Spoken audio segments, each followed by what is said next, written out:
What's up, everybody? This is Trey Biddy with HawgSports.com, HawgSports.com. Wow, a lot to discuss today as we remember Dr. Martin Luther King Jr. on this January 17th, 2022. Arkansas coming off of a big visit weekend and got a couple of commitments out of the transfer portal and are not done yet. We're also going to talk a little bit about Razorback basketball. Danny West is going to join us, of course. All that and more on Hog Sports Live.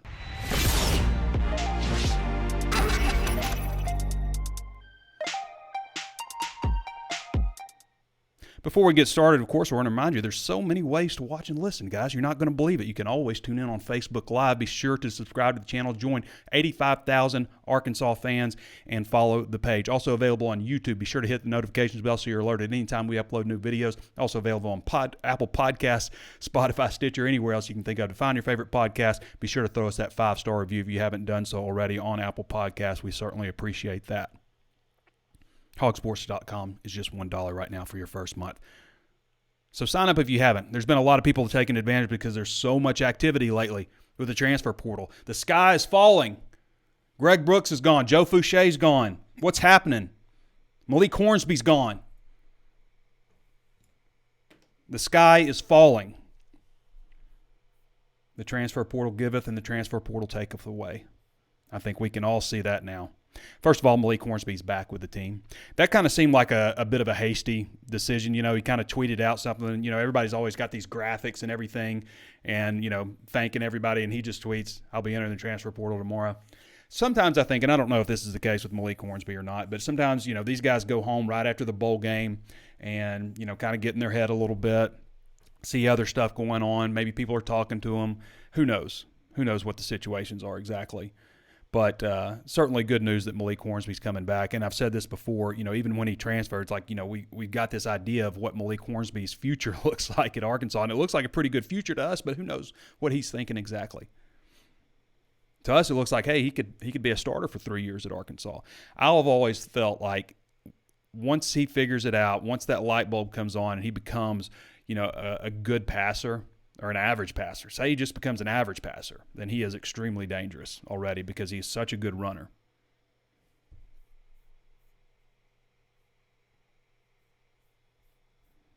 Did I lose my notes? Here they are. Okay. All right. So let's get to the weekend real quick. Arkansas has 4 commitments now out of the transfer portal. They've lost like 14, I guess. They've had a couple of guys enter the transfer portal and come out. Malik Hornsby and Jalen St. John both entered and came out. So 4 commitments right now. The latest being Dwight Mcluthron. Dwight Mcluthron almost committed to Arkansas in the past. Like, we talked about him all the time. He was a big-time cornerback recruit out of Klein Oak, Spring, Texas, Klein Oak High School in the class of 2020. He started some games for LSU last year. He's not been re-ranked from a recruiting standpoint. He was a 4-star in high school, number 278 overall prospect in the country, but he hasn't been re-ranked yet for a transfer portal ranking. So I would assume he's still going to be a 4-star, which would mean Arkansas and Florida are the only programs in the country with 4 4-stars out of the transfer portal. And these aren't just like guys that were like, you know, rated well in high school and, you know, kind of flopped. I mean, we don't know about Landon Jackson, you know, how good he can be, but he's 6'7", 273, another guy that probably would have committed to Arkansas out of high school if not for Arkansas's scary record, you know, obviously winning just like, 7 games over 3 years. But he's going to be a good player. I mean, he's got all the tools. They really like him. Mcluthron played a good bit for LSU. Jaden Hazelwood led Oklahoma in catches. And then Drew Sanders is the latest one who started games for Alabama last year at linebacker. Let's look at their stats real quick. Let's look at their rankings and stuff first. So Mcluthron, number 278 overall prospect in the country coming out of high school, number 20 cornerback, number 41 in Texas, 4-star recruit coming out of high school. Also, I got to mention this. Cade Fortin, I guess that's how you say it, has also committed to Arkansas. He's a South Florida Bull transfer, a walk-on quarterback, 6'3", 221. He was originally at North Carolina, signed with North Carolina from Sewanee, Georgia, in the class of 2018. Played his last 2 seasons at USF, but he's joining as a walk-on, which is a good thing because even with Malik Hornsby coming back, I mean, you're still super thin at quarterback. So Good to get another addition there. All right, so Jaden Hazelwood, out of high school, was the number 4 ranked player in the country, period. Number 1 wide receiver, number 1 out of Georgia. Number 133 all time. All time, number 133. So super recruit, big-time player, tore his ACL in the spring of 2020, came back and played a little bit in the 2020 season at the end of it, and then 2021 led him in catches, led him in touchdown receptions. 39 catches, 399 yards, 6 touchdowns.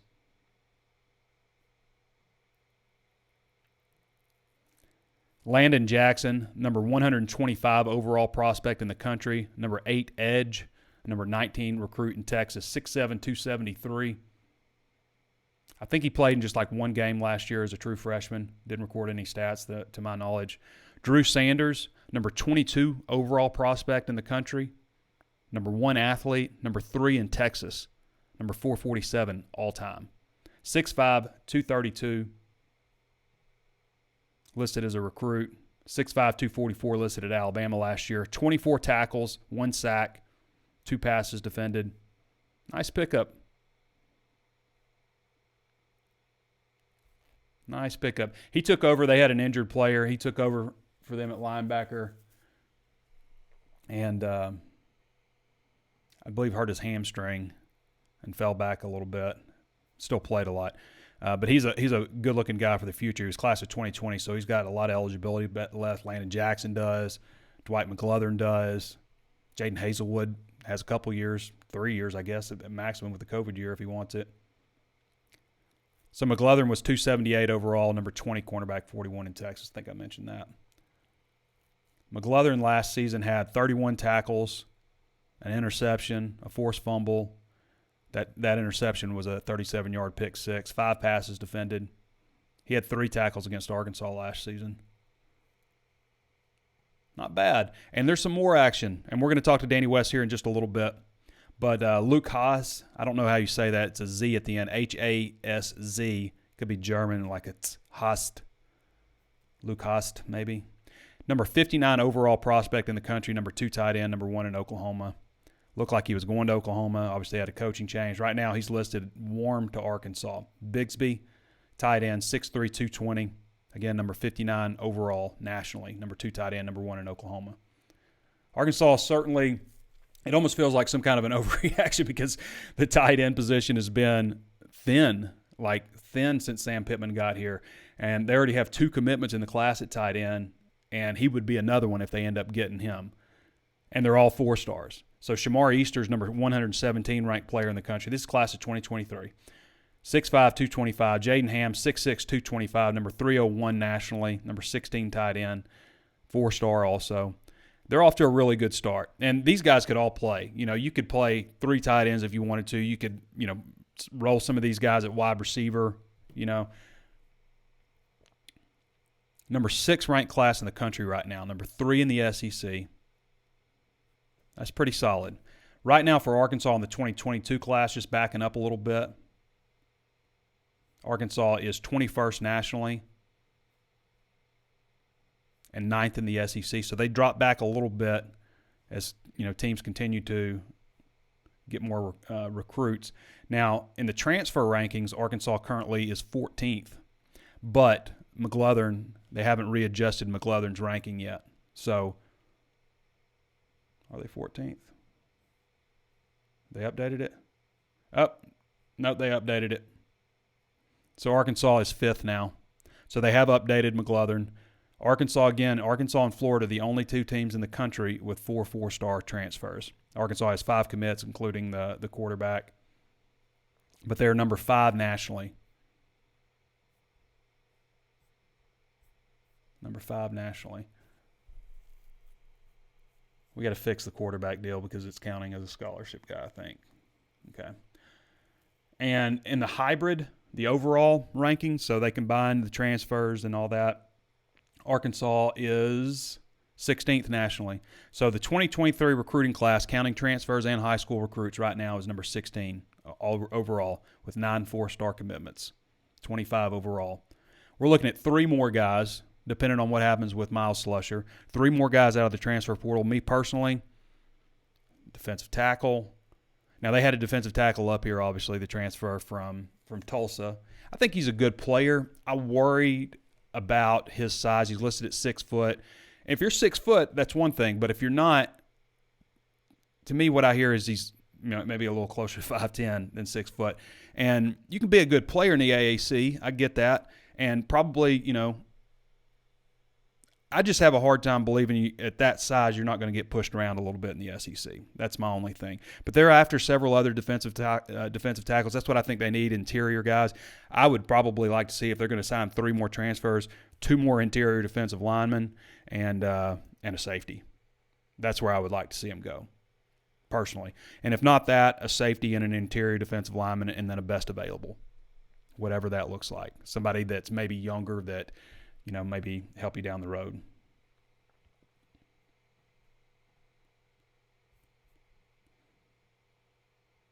Okay. I want to get to Danny now. For those of you who don't follow Danny West, you can follow him at DannyWest247 on Twitter. Been with us for a long time. Nobody covers recruiting like Danny. He always gets embarrassed when I prop him up too much. So why are you telling everybody I'm so great? He does a great job, and everybody who's at HawgSports.com knows that. What's up, Trey? Danny, I was just telling everybody how you're the best in the world at what you do. I know that doesn't embarrass you. I told y'all. Words anyway. He told me the other day. He's like, "Hey, why do you always say that?" Let's just say I'm good.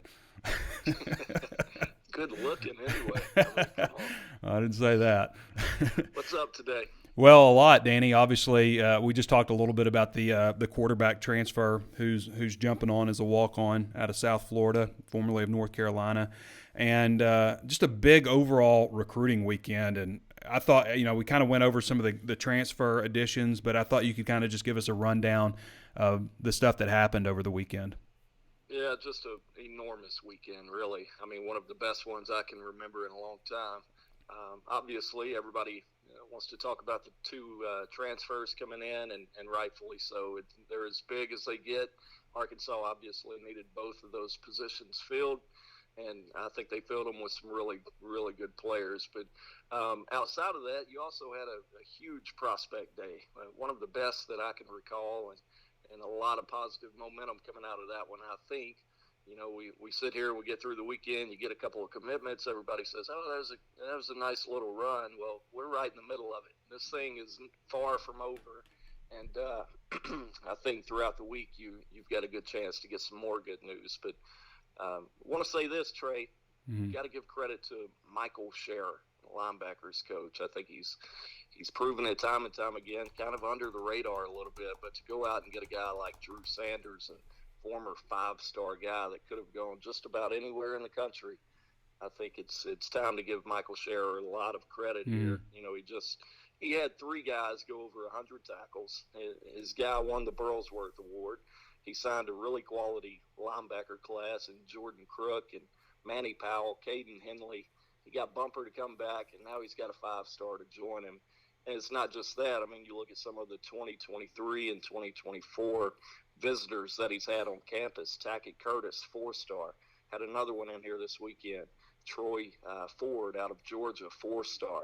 Raul Aguirre has been here, 4-star out of Georgia. Carmelo Overton. The list goes on and on. 4-star guys. Overton will be here soon, I should say. I think they've got a good chance to get Grayson Howard, a Florida kid, a 4-star.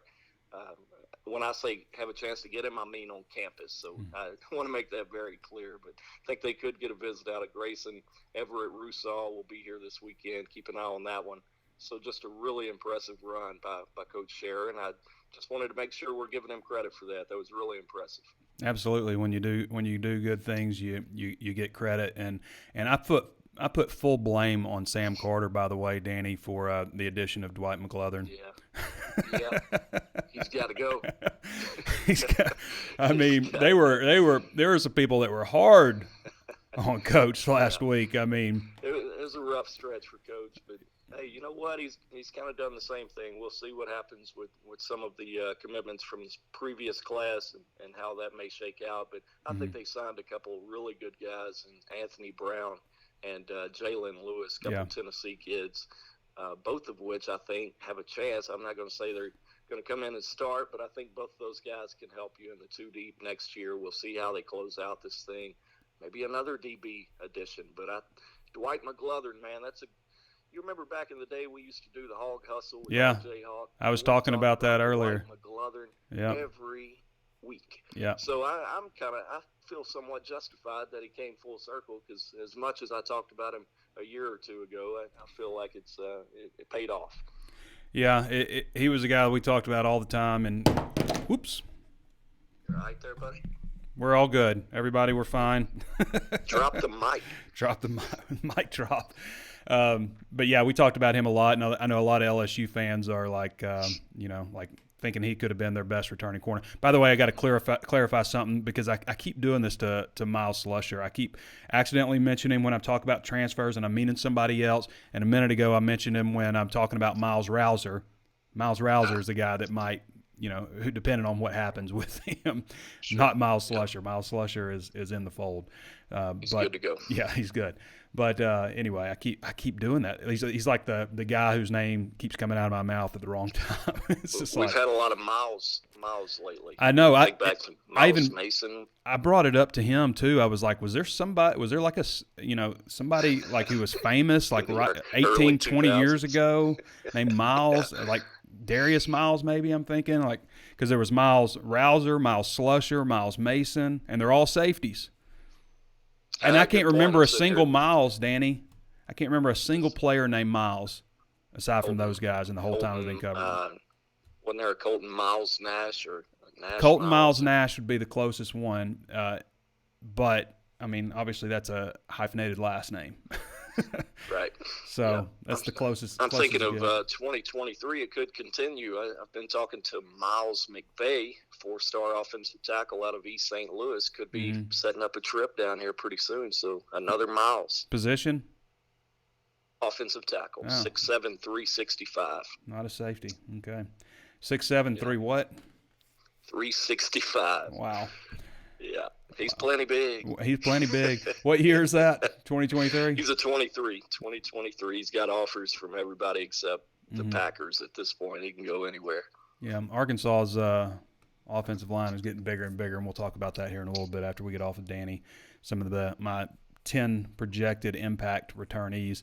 So, Danny, this is a record year also for early enrollees. I count 20 right now that are expected to early enroll. I mean, what's going on? Did they intentionally target guys that have the chance to enroll early? And what is this trend? Is this something happening all around the country? It feels like more and more, I guess, it's happening in Arkansas, but 20 is astonishing.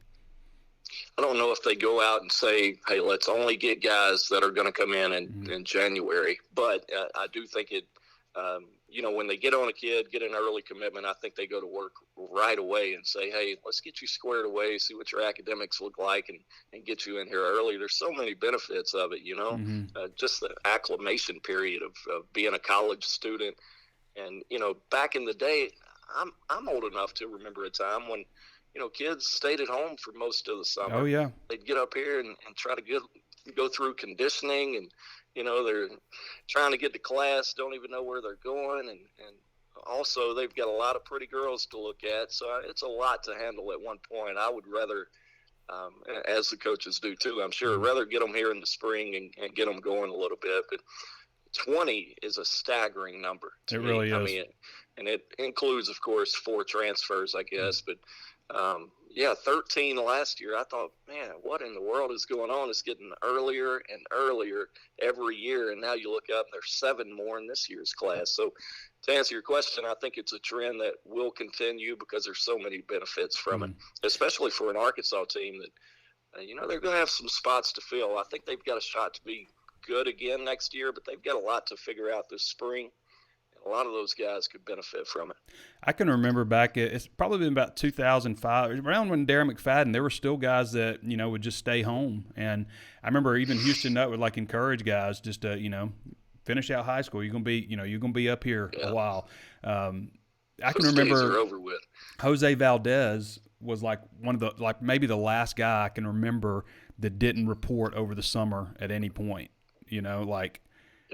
That was a thing too. Like you had to do the conditioning drill and stuff. And I remember thinking Valdez was going to be out of shape, but he had been running hills every day at home and was like the fastest offensive lineman they had. So he ended up being a good player here. You know what? I still see Jose all the time. You do? All the time. I see him at Lowe's. Where did I see him just recently? He's got to be like mid-30s right now, I guess. Yeah. Well, what's wrong with that? Nothing. I'm just, in my head, he's a kid. Yeah, he's stuck around here. I forget what he told me he's doing, but he's doing well and still looks like he could play. So it's always good to run into him. Yeah, good to see former players. So, Danny, anything else to add in recruiting information that you want to talk about? I mean, it's been been a nice. I mean, the sky was falling last week, and after this weekend, it's everybody's thinking Arkansas could be pretty salty next year again. I think they feel a lot better, especially coming out of the weekend. I could talk for an hour about what they just had up here, and that's without a few guys who weren't able to make it due to the weather. Rough weather. I heard Ryan Wingo and his dad got in the car and drove about 2 hours outside of St. Louis and said, it's not looking too good. So they had to turn around, go back. I'm sure you saw the video of Caleb James, who made the trip. Had a little bit of a spin out there with his dad going back home. So the weather was not ideal, but you'll end up getting guys like Ryan Wingo, Cameron Jenkins as a safety out of Louisville, Texas, for the 23 class. He'll reschedule that thing. And Trey Holly, 4-star running back out of Louisiana, he had to reschedule, but feel confident in saying those guys are going to make it back up here. A lot of positive reaction. I actually put out somewhat of a notebook maybe an hour or so ago. It's got a lot of feedback from most of your top targets, including Luke Haas, 2023 4-star tight end out of Bixby, Oklahoma. He was here. Steve Wilfong got with him after the Saturday visit. He had positive things to say, and again, I think he's one that you got to keep your eye on. They could make a decision somewhat soon, from what we're hearing. So how are they going to work that with 3 tight ends if they get him? Yeah, I asked about it, and a few weeks ago, I kind of wondering the same thing. 3 in one class is really rare. I think back to 2015, Will Gregg, C.J. O'Grady, and I want to say Cantrell. Yeah. So that's the only 3 tight end class I can remember. But what I was told when I asked about it is Luke Haas is good enough. You make room for him, regardless. Every coach in the country would take him, no matter what they've already got. And not to project too much or start rumors or anything, but you look at a guy like Jaden Ham, and he's really good at defensive end too. Just put that on the back burner. I know he's really locked in with his decision, but when you've got guys like that who are versatile, I think it gives you a few more options to go ahead and be a little more willing to maybe take another guy. But and you could just have 3 tight ends out there split out all over the place and have some matchup problems. Yeah. That's a position they've kind of needed to address from a depth standpoint for the last couple of years now. So we can't really complain about it after they go out and address it. Dwight Mcluthron, by the way, his transfer ranking, he actually went up a little bit. He's a 91 transfer ranking. Oh, nice. So I was mentioning earlier that Arkansas is one of 2 programs joining Florida that has 4 4-star transfers right now committed. So, Danny, I've got them at 20 guys signed, 21 if you include Miles Rouser, and then 25 if you include the 4 transfers. What's the number? What's the number that they go up to? Oh, here? God, I couldn't even tell you. Pittman told me 28 one day, and then somebody said it was 29, but I haven't heard that anywhere. They were like, why do you keep saying 28, Trey? Pittman said it's 29, but all I remember him saying is 28 was the number they could sign. That would be 21 out of high school, and then the 7 additionals for transfers out. But they could also always blue shirt guys, bring them in. Don't have official visits. It's kind of like they did with Warren Thompson.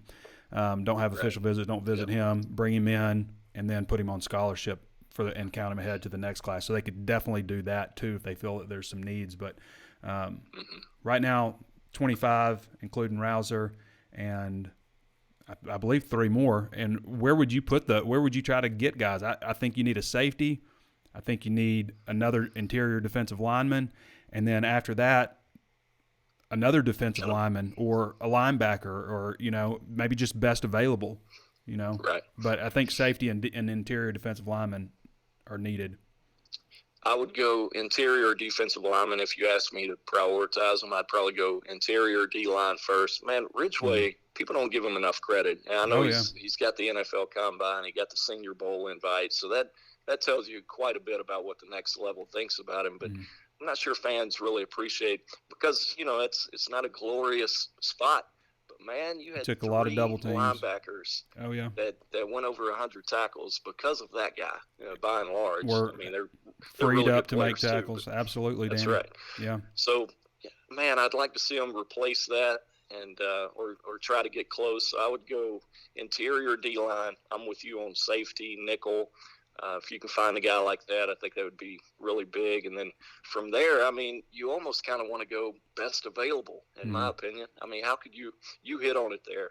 If you could get a pass rusher, man, to go along with Landon Jackson, who I think they feel really good about, how could you turn it down when you look at where they've been finishing in terms of tackles for loss and sacks, not just over the last season, but for like 6-7 years now? Been at the bottom of the league in both of those categories, so I think you would love to get that. But, man, it'd be tough to turn down another threat on offense, too, based on what you lost over there. So, just depends on who's out there and who's interested. Offensive line, I think, is pretty much set. I agree. Running back, I think you feel really good about as long as everybody gets through spring and stays with it.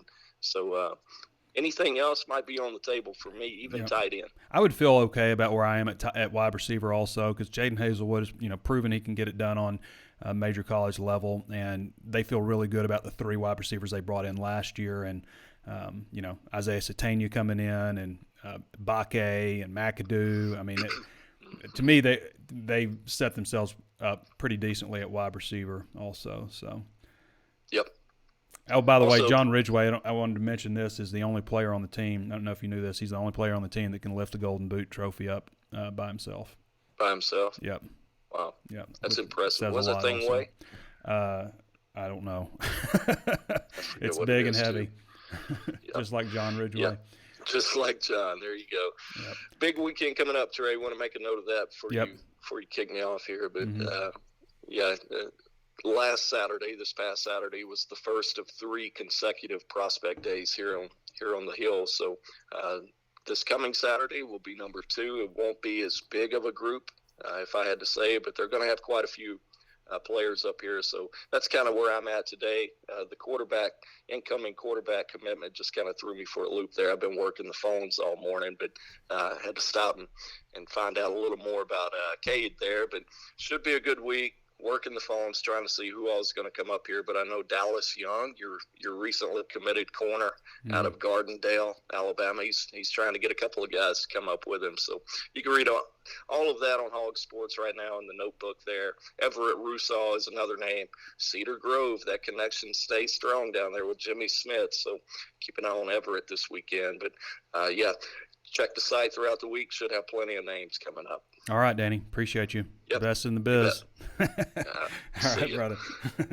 All right, everybody. Danny West does a great job for us. Again, if you want to read Danny's content, most of that is VIP, so you'll need a VIP subscription. It's $1 right now for your first month at HAWGsports.com. So Arkansas, you mentioned that recruiting class in 2023. Shamar Easter, Jaden Ham, Dallas Young, the cornerback you just talked about, Anthony Evans, wide receiver out of Converse, Texas, 6', 160, number 519 overall prospect in the country, and Joey Sua, offensive tackle, 6'5", 315, number 552 nationally out of Bentonville, Arkansas. So that's the class right now as it stands for 2023. So a really good start already.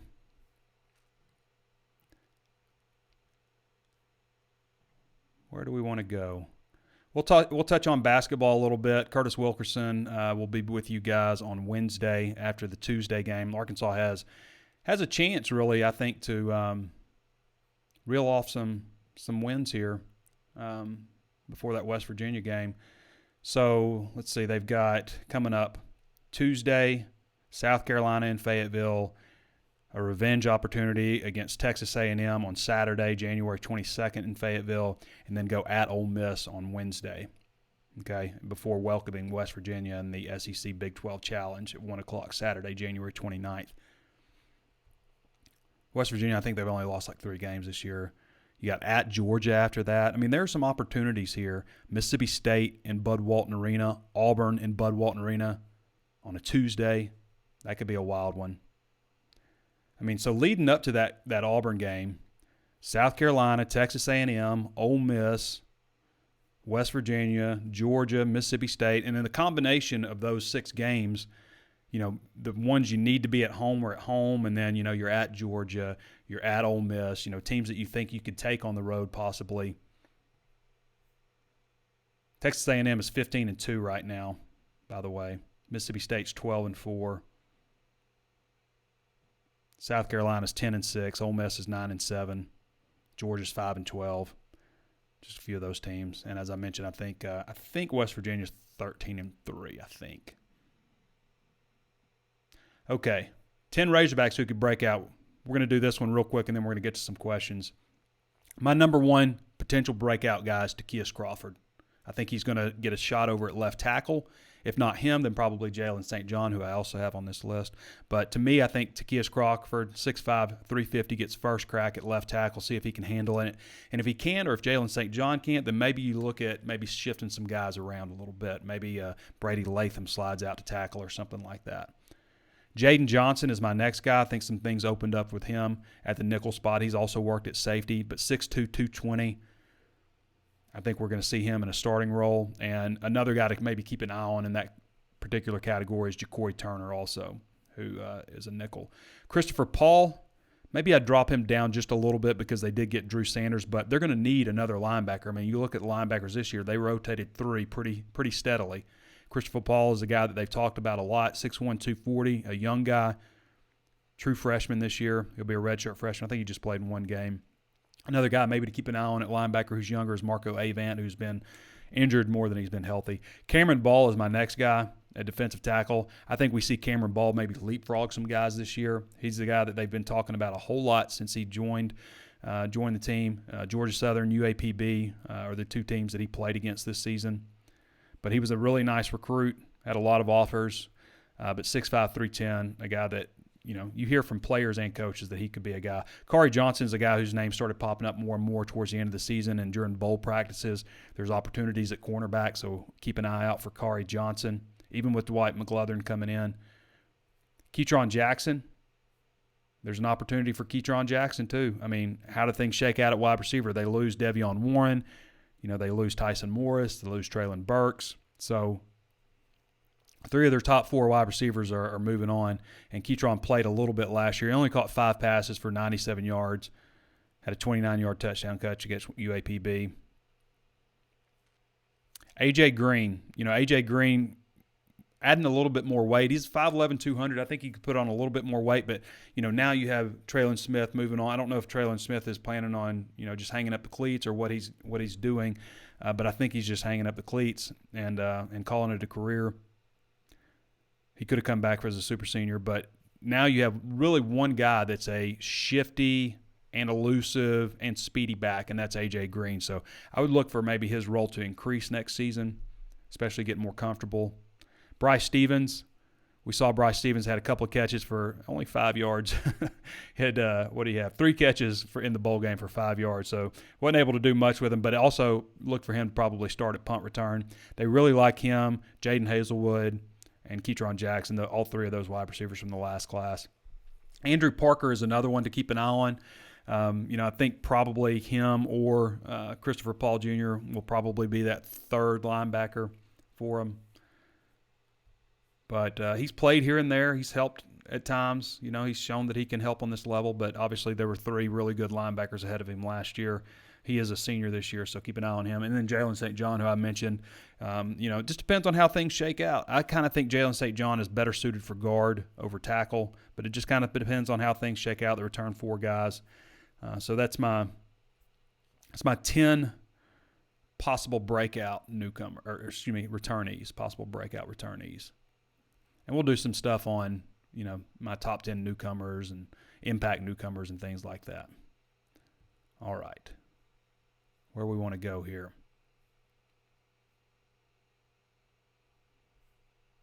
Are we frozen? Looks like I still got Danny West picture up there. Everybody everybody okay with the audio right now?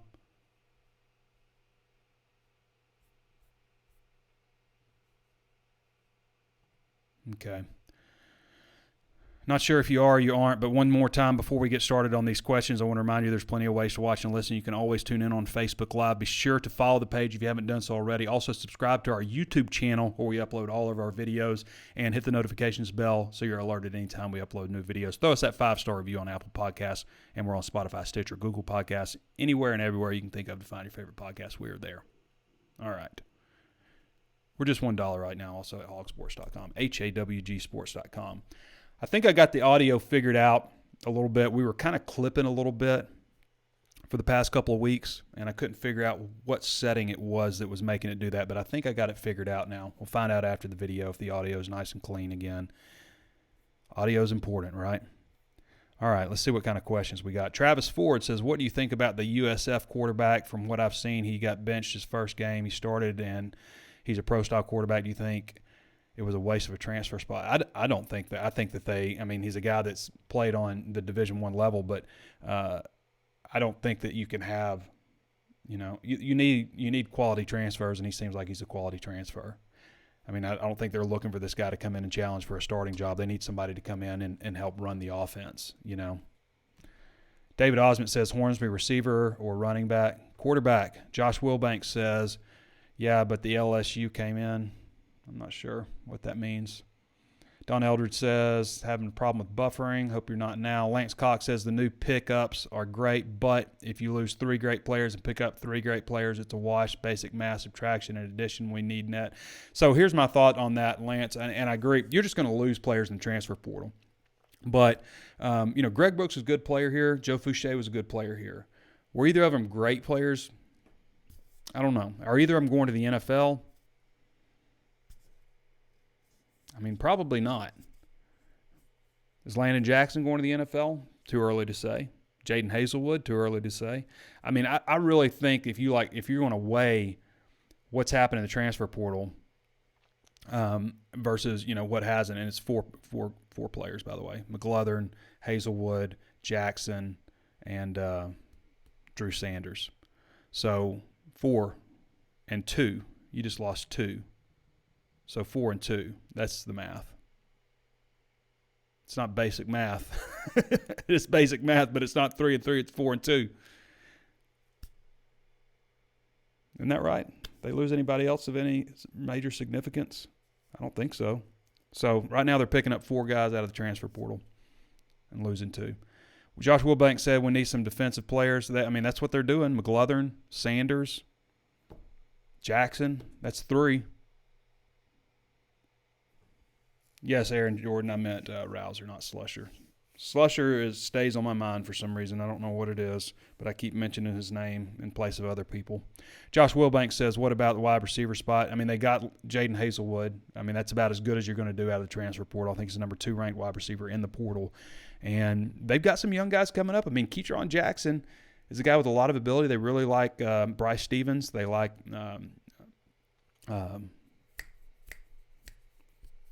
drawing a blank on the other guy, Jaden Wilson. And they got Isaiah Satania coming in, Samuel Bakke, Quincy McAdoo. I mean, they've recruited pretty well at the position. So Dallas Sprinkle says, is Rouser still projected to sign with us? I don't know what's going on with Rouser. I just know it's something unrelated to football. I really have no idea. That's all I've been told. I have no idea why he hasn't signed yet. And people have said, why don't you tell us that you know? I don't. I really don't know. I just know it's something outside of football. Jason McFadden says, well, our football roster talent next year likely rank in the top half of the SEC. Yeah, I think they have a chance to do that. I would have to look at it based on, star rankings and stuff like that, but they've got a chance. I mean, they've been killing it in the transfer portal, that's for sure.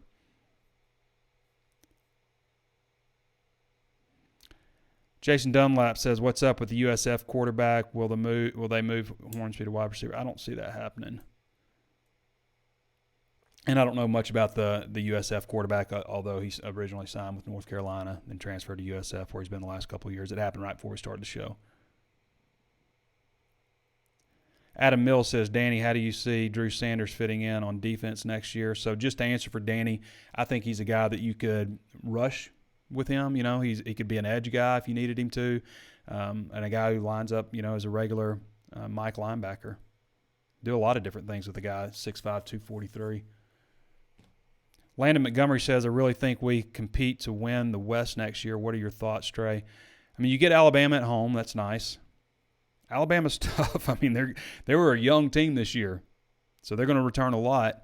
But you do get them at home. Are you ready to take that leap? I mean, you only lost by a touchdown on the road. You'd have to get a similar type of game. You know, Alabama not being great on their A game. I mean, you got to get lucky also. But to me, like, the idea of, like, what you need to have to beat Alabama is theoretically there. You know, you got a good nucleus coming back. You're at home. You got a dual threat quarterback who's, you know, probably the best quarterback Arkansas has had in a long time. In KJ, I would expect him to take another step forward this year. So, who knows?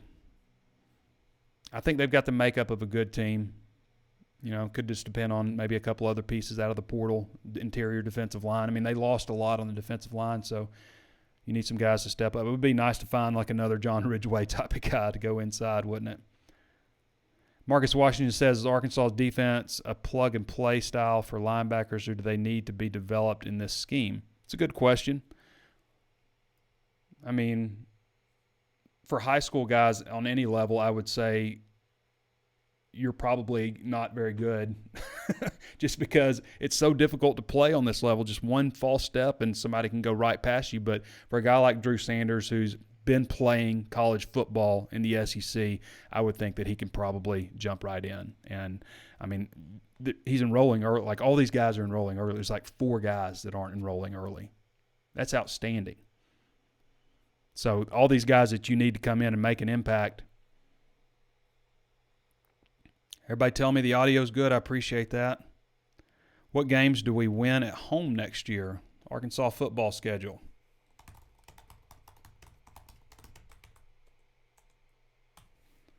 Start off with Cincinnati. Is Cincinnati or South Carolina?